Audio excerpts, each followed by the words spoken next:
Okay, we're back. Apparently we missed one of the presentations, so let's see if we can't make that work. Hi, this is Kriti. My topic is smart meters. Are they smart enough to use them?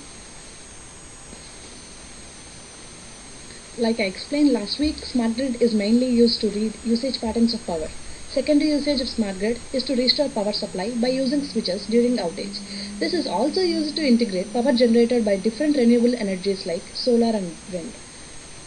Here we have several problems with smart meters like privacy and hacking. Now, how do we solve these problems of privacy and hacking? Instead of smart meters, we can use new technique called as energy monitoring. What is energy monitoring? This is a way to see how much energy your home is consuming. How will this work? Energy monitor receives a wireless signal from a transmitter at the electric fuse box. This transmitter is connected to line feed cable by a clip. This clip will have a sensor which reads the signals emitting from cable. These signals are converted into data which you can easily understand. So instead of using smart meters which are prone to data corruption and hacking and making all appliances to smart devices, we can just use energy monitors. And about motivation and impact I have discussed last week.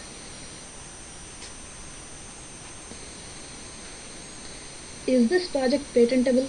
Yes, we can patent this. This comes under improvement for prior work. There are some related patents. Smart grid and method for operating a smart grid. This explains us how smart meters are configured to monitor and how they collect data and explains us how smart grid works. They filed this in Jan 2011. And power measurement system. This explains us how power is measured using a current sensing element at a supply line. This tells us accurately how much power we have used. Depending on these two patents, we can improve this project. Thank you. Okay,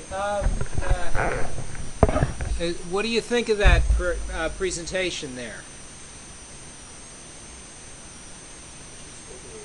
A little fast, could slow it down, but the basic ideas were presented and we got everything that we needed to know. Any questions? What was the contribution? Don't know. So this is the big problem, right? What is being done that's different than what exists? Instrumenting existing devices sounds like a reasonably good idea. Are you suggesting that you can't presently instrument existing devices, such as smart power measurements? It seems to me like, oh, smart meters, there exist. But what about smart measurement for appliances? For an outlet, for example. Looks like there might be something here. I would want to know if anyone has done this outlet device level power measurement.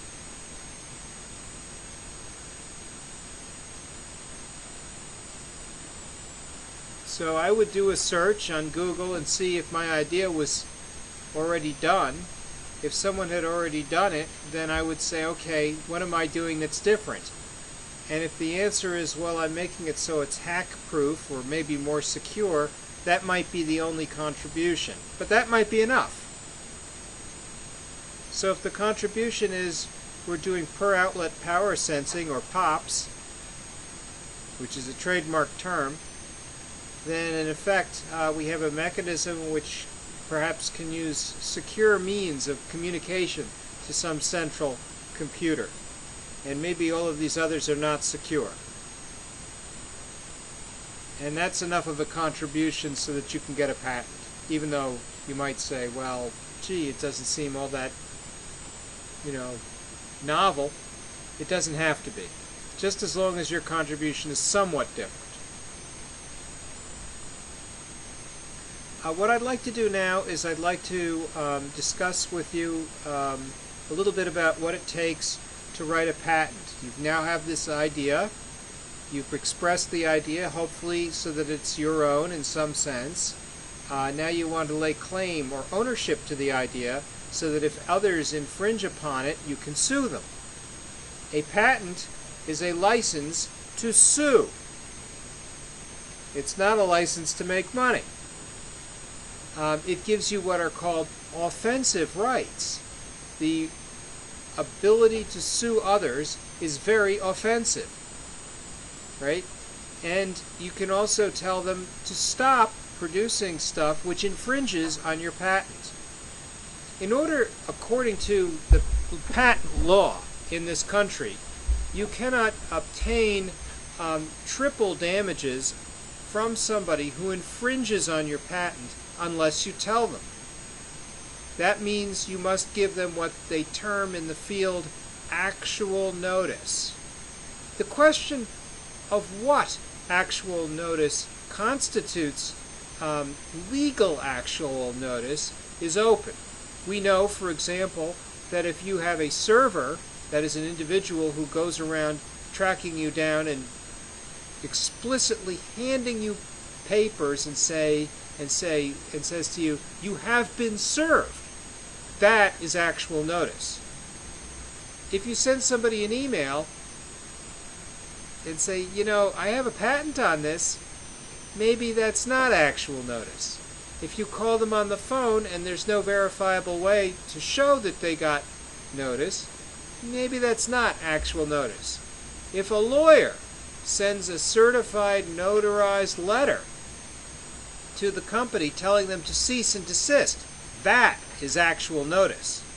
So the question of what exactly is actual notice is not defined in the law, but it may be the case that you can examine the precedents for what was allowed. So when somebody offends you, they offend your patent, let's say, you give them actual notice. Then if they don't cease and desist, then you can sue them. If you win, you can get court costs plus triple damages. But you must have damages, which means your business must in some sense have been harmed. If you are a non-practicing entity, also known as an NPE, also known as a patent troll, you can have the ability to sue people anyway, and presumably for damages, especially if you can show that others have been paying you royalties, whereas they have not. The patent law has changed somewhat. Non-practicing entities may in fact have different status as of March of this year. That's when the America Invents Act takes hold.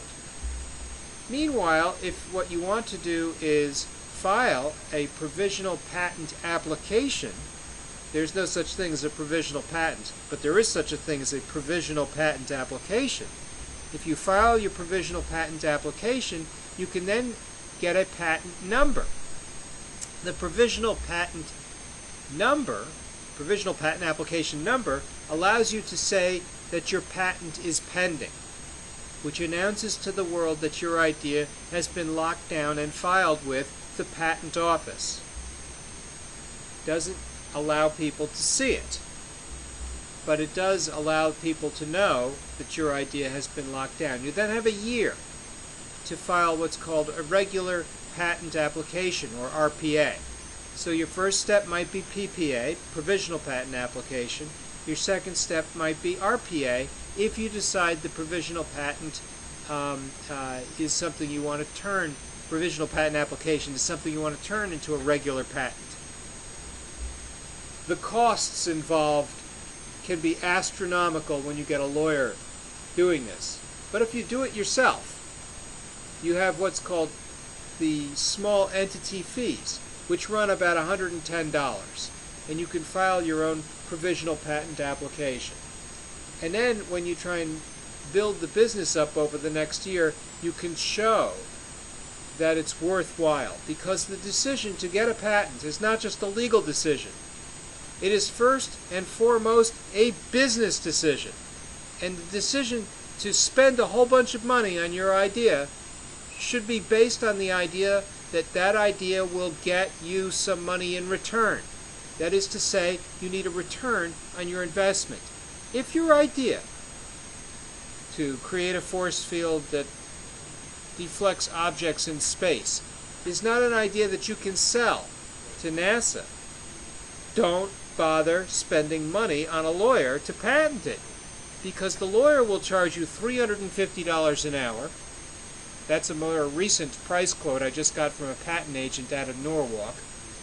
And he will charge you $1,750 just to read your provisional patent application before you send it in. Not file it for you. You'll file it yourself. You'll write it yourself. All he'll do is read it.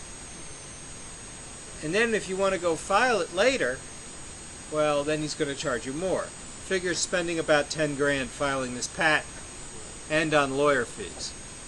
A lot of money for something that doesn't make you any money.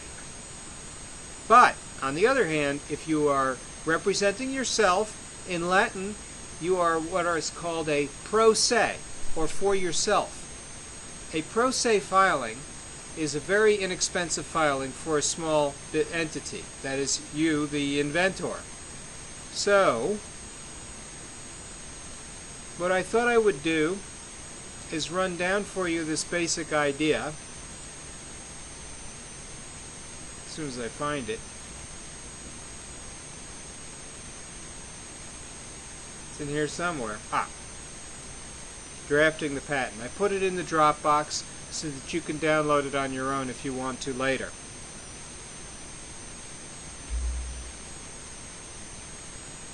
And one of the things that I thought was interesting is that there are these things which we are used to thinking about, devices, and then there are these other things which we're not used to thinking about, and that is software. And software patents and device patents can be somewhat different, because software patents are about algorithms and methods, and device patents are about machines. And a machine is something that can transform energy, for example. A human being eats food which stores chemical energy and converts the chemical energy into kinetic energy and into heat. So the human being, the human body is a machine. So when somebody asks, can machines think? The answer is, human bodies are machines, and humans can think, or at least they think they think. And so that's sufficient. And the answer is yes, machines can think. So maybe the question hasn't been properly posed, but if you find the answer unsatisfying, it's because you didn't ask the right question.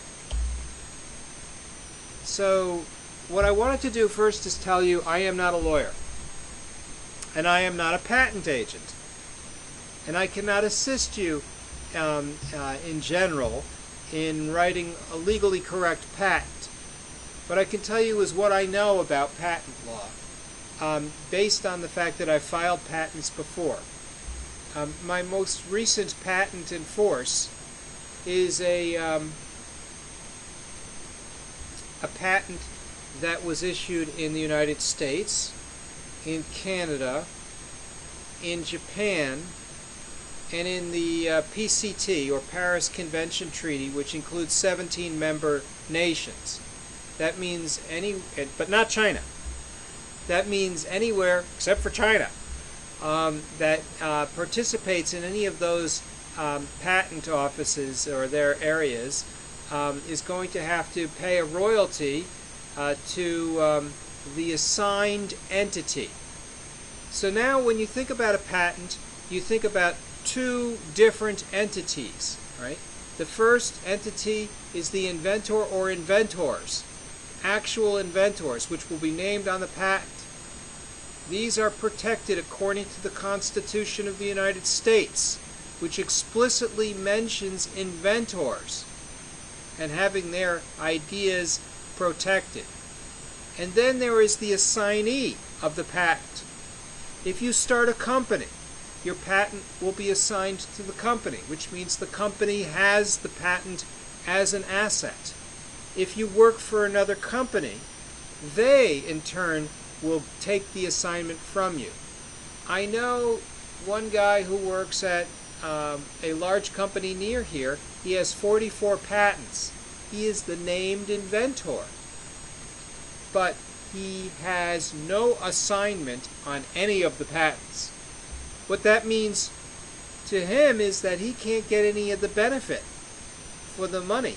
If the company wants to pay him some percentage, they can. I work for Fairfield University. If I use Fairfield University resources, Fairfield University gets assignment of the patent, but they pay me back some percentage, let's say 30% of anything that's brought in from royalties. So they have a relatively generous patent assignment. If you, as a student, create something, there is a student intellectual property agreement.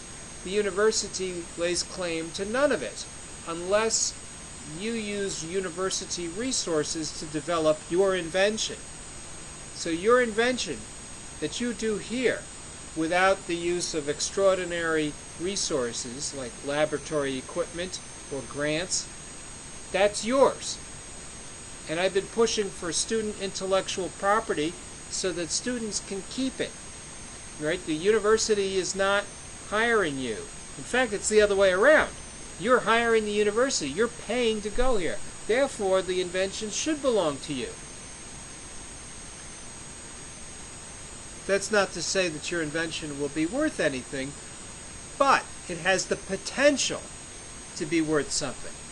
So one could say, oh, you've got a Kickstarter project that raised $5,000, and $5,000 is nothing. It doesn't even pay tuition for one semester.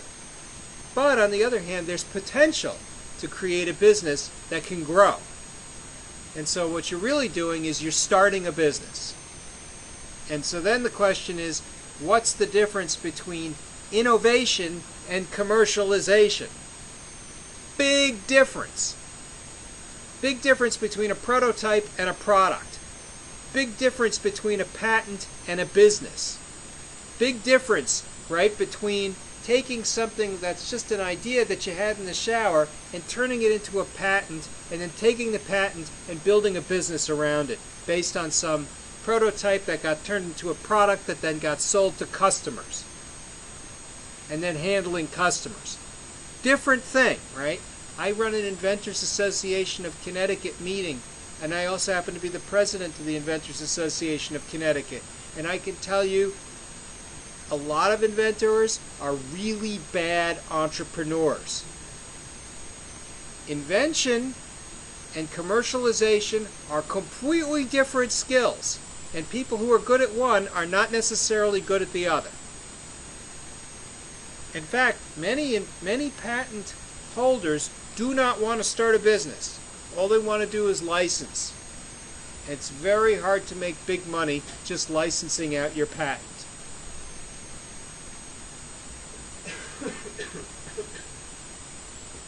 And it's also very hard to license a patent.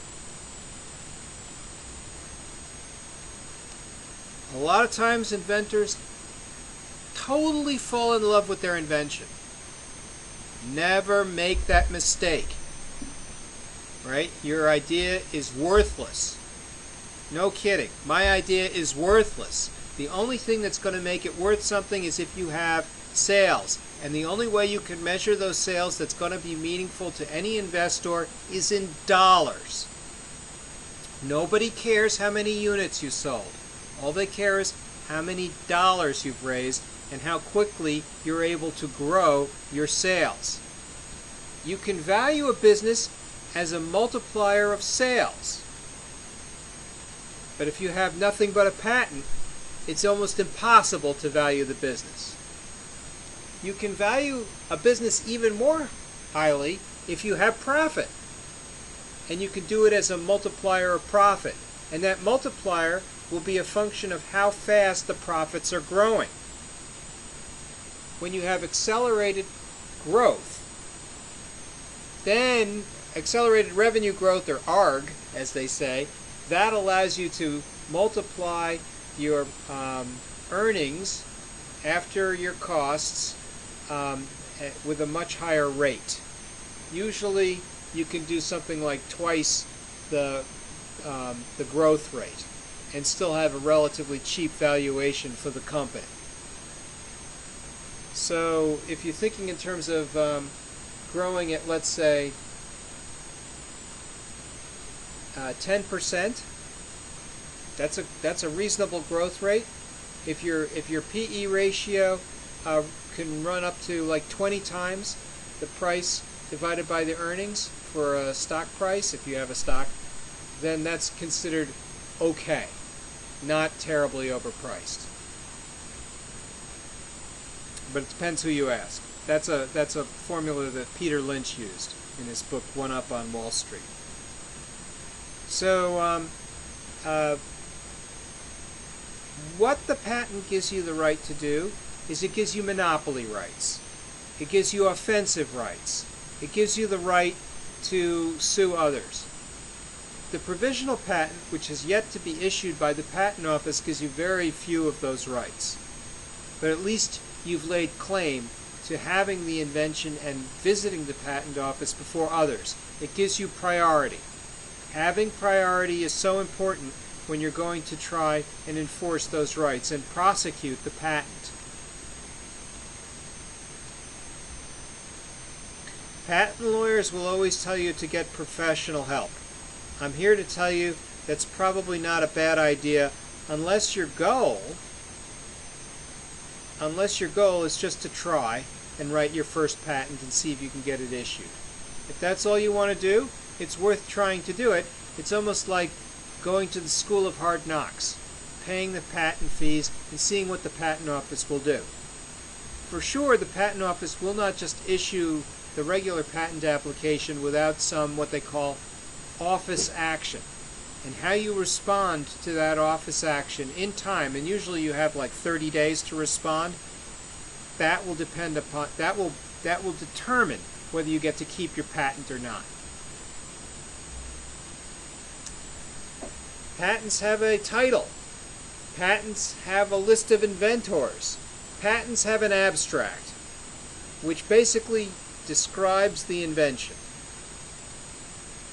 Then patents must teach how to create the invention by a person who's skilled in the field. So in other words, you can't just hide all of the information that you need in order to create the invention. You have to describe it. Patents have no copyright. That means I can take all the patents that have been published, put them on Google with full images, and disseminate them widely. Google does not need permission. Patents have no copyright. Then at the end, the legal part of the patent that's so important is the claim.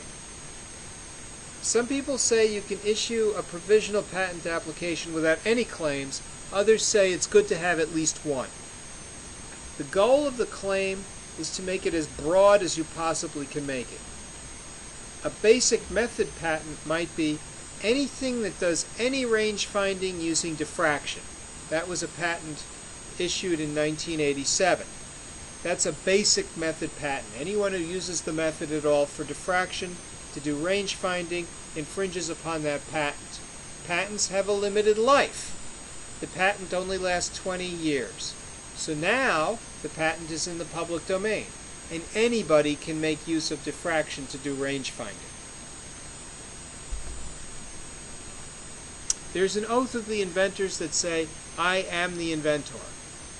Now, it may be the case that somebody else invented it before you.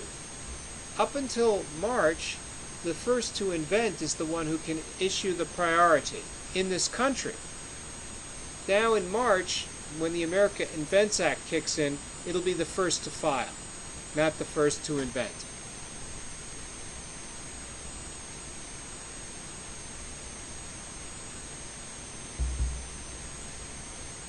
So,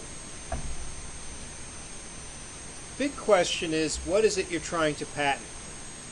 You could be trying to patent the methodology. You could be trying to patent the system. You could be trying to patent the device. So you could have a whole different set of things that you could patent. You could even have more than one thing that you'd like to patent. Then you have to look at the prior art. What's been done and what's different over what's been done. You have to cite the prior art, and if the prior art cites prior art, you might want to trace it back Further, if the prior art has been cited by others, you might want to see who's been citing that prior art, because all of that has to be listed. The patent examiner, who does this for a living down at the United States Patent and Trademark Office, will certainly find prior art. They have great search resources down there. Some of my students have become patent examiners, and the patent office is hiring. They're growing like gangbusters because of the American Invents Act and the way that Congress has allocated budget for them. In the past, the patent office usually made more money than it spent, but all the extra money had to be returned to the general fund. And the rapacious appetite of the Congress people was such that they would take what was in the general fund and spend it all and then some. So with the American Invents Act, the Patent Office now gets to keep some of the money, which means they can hire more patent examiners and take some of the backlog out of the patent system. Patent system backlog could be 6 years. If you go to South Korea, patent system backlog is 6 months. We do not have a world-class patent system in this country because of the backlog. It's a big problem. So addressing that backlog by hiring more patent examiners is one of the things that the American Invents Act is supposed to solve, or at least address. Another thing it allows you to do is it allows you to pay extra to go to the head of the line. Who does that favor? Well, if you're a big company and you have to spend an extra $5,000 to go to the front of the line, that's nothing. But if you're a little inventor and you don't have much resources, you can't afford it. So you're automatically discriminated against by the new American Invents Act. It's not meant to be your friend.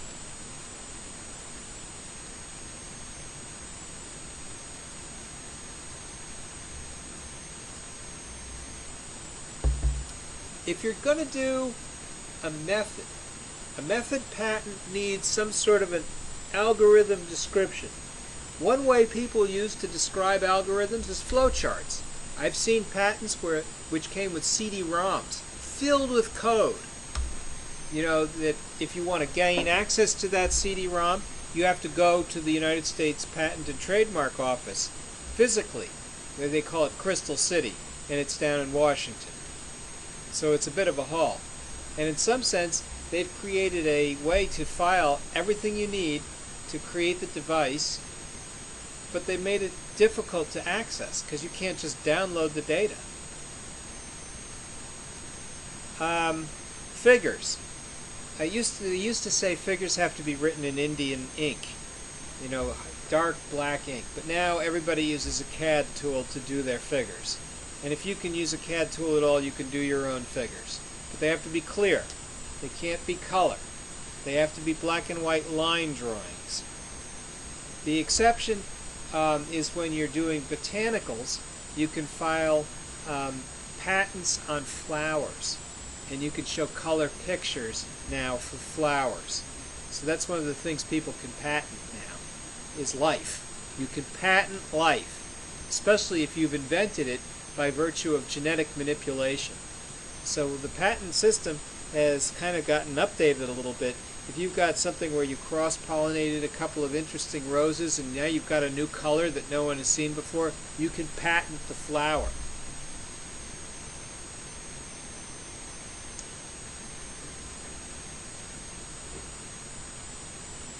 It's very good to have a unique name for every element inside of the device. Could be a light-dependent resistor. You could call it that and then say in your claims what a light-dependent resistor might be.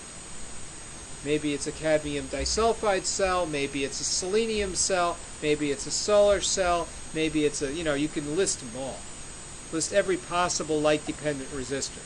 But when you're defining the basic idea and how it works, you could just say, and we use a light-dependent resistor as our sensor. So here's what a flowchart might look like if you sketch it out. Each block is labeled uniquely. 201, 202, 203. Perhaps this is figure 2, right? And it's showing me the 5 different elements of figure 2.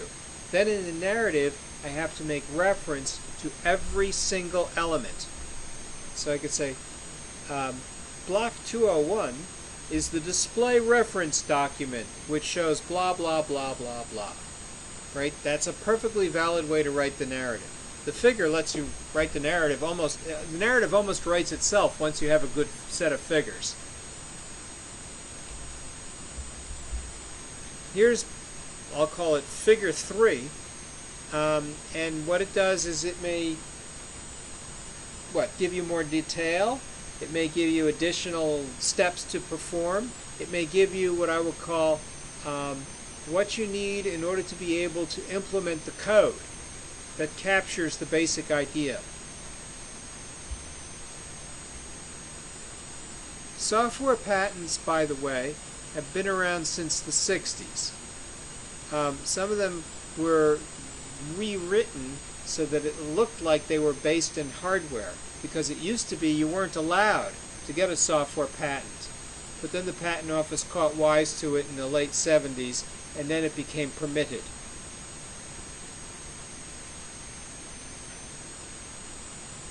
Once you go to a regular patent application, it's very good to define the provisional application upon which the regular patent application is based. This gives you priority.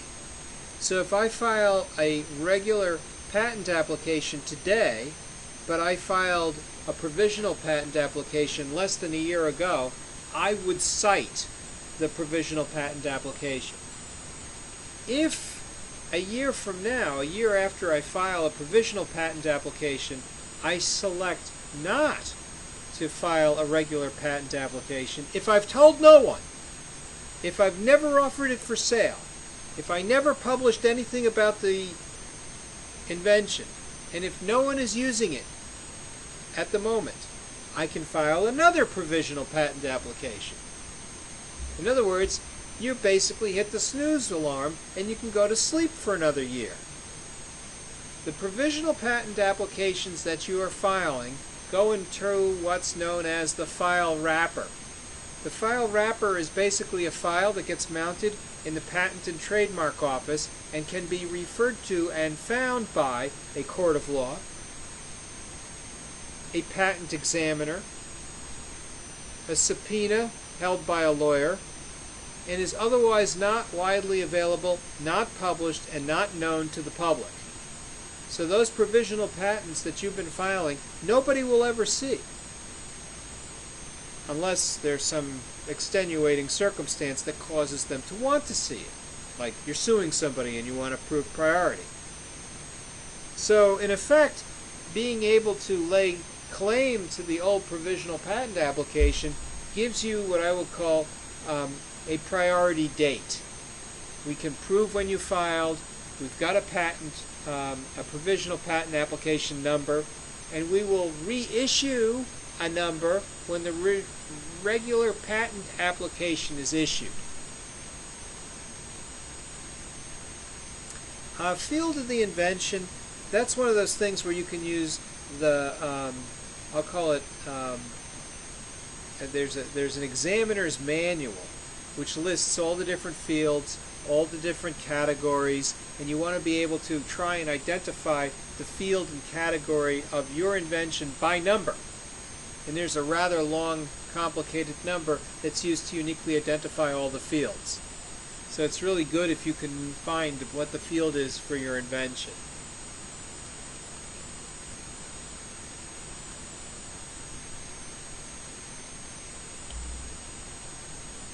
So you've already done a patent search.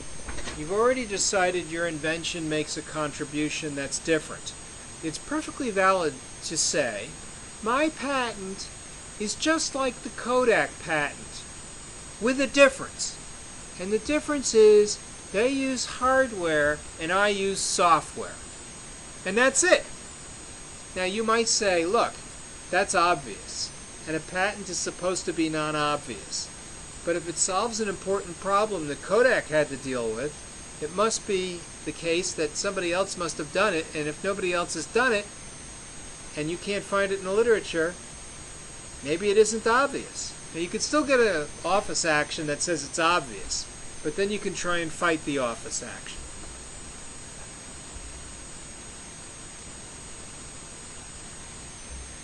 I like the idea of describing the motivation for the problem. This is an important problem. I'm writing about this drug that's going to address a disease that kills 1 million people a year. Nobody is going to claim that this is not an important problem. You're solving a problem. It has impact on society. It's very important for you to be able to motivate the problem that you're trying to solve. I'm going to create a force field that will keep astronauts from dying in space. Very important problem. It sounds like, you've really motivated the problem. Let's see now. Block diagrams, flow diagrams, whatever you need to document the solution. You have to show the full, you have to teach how to build this device. You have to. And this is part of what's called the detailed description of the invention. Not only do you have to teach how to build the device, but you have to teach the preferred embodiment for the device. The preferred embodiment, this is the way you thought it should be constructed. But there are a few other ways you could construct it. So for example, you could say, well, I'm going to build a scanner based in a stepper motor, and this is how I did it. But you could do it with a servo too. Or you could do it with a wind-up clock. I don't know how you want to do it. You could do it with windshield wiper motors. Or you could do it with the, any one of another method for actuating, including nitinol wires, which are going to be able to move and they'll stretch and relax when you heat them. So there's all kinds of ways you can do movement, and maybe you could iterate through several.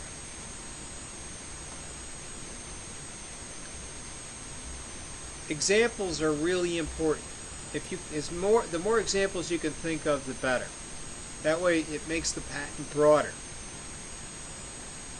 There's boilerplate language. It's kind of legalese, and you could throw it in there. But patents don't have to sound legal, although many of them do because they're written by lawyers.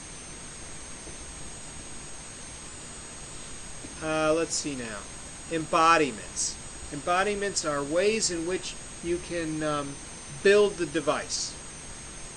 I could build it with this, I could build it with that, but the preferred embodiment is this, although the other ways work too. Let's see now. The key is that whatever it is you do to teach how to build the device, somebody who is skilled in the art should be able to use your description to reproduce the device. So when Edison patented the light bulb, he probably had to describe the different kinds of filaments he thought would be best for building the light bulb, but he could lay claim to other kinds of filaments too.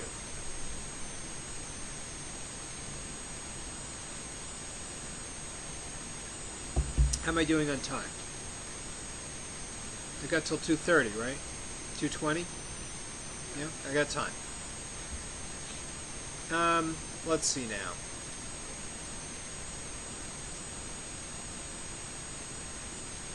The boilerplate, you can download it online.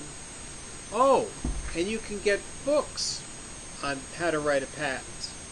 I just finished reading a new one called Patent It Yourself. It's a new one and it's an old one. It's by David Pressman. It's new because it's a new edition. It's old because I think it's like edition 20 or something. Every time the patent law changes, he comes out with a new book. And I must tell you that the book I got from the library is twice as thick as the one that I bought when I first started this stuff back in the late 80s. So the Pressman book has gotten quite large, and it's still considered a standard in the field.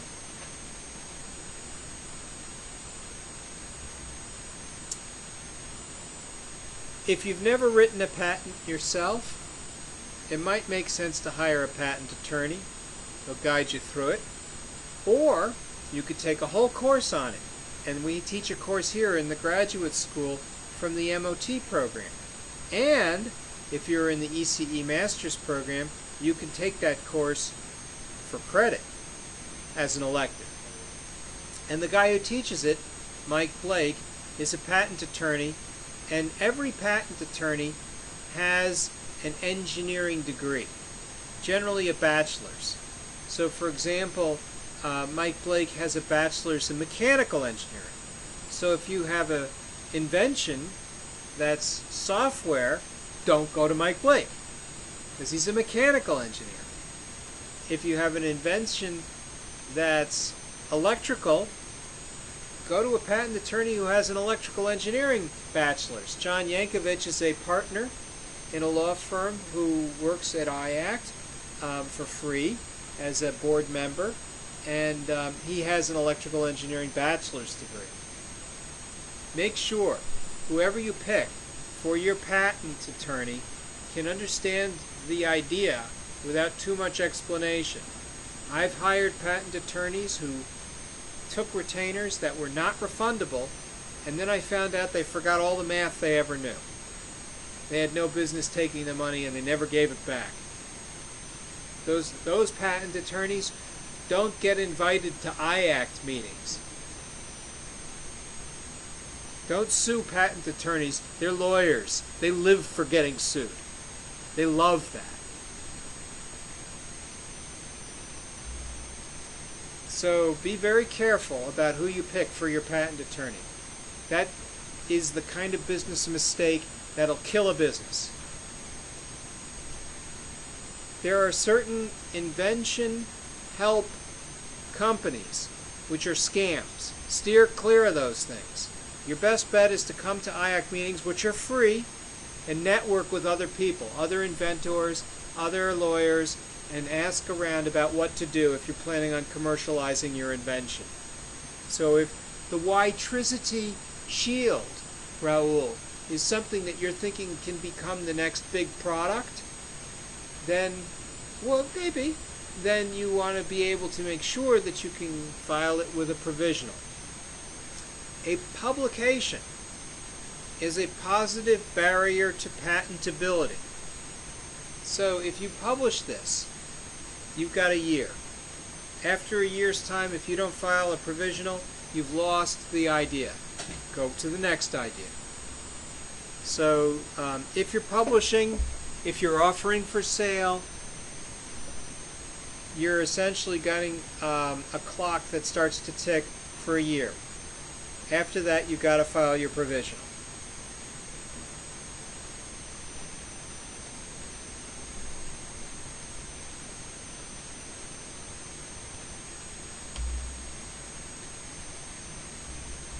Is it time for a break? Yeah, we had a break. I'm thinking it's time for another break. Oh, I'm sitting here with my legs crossed. I would like to take a short break. Is that okay? Okay, let's just do that because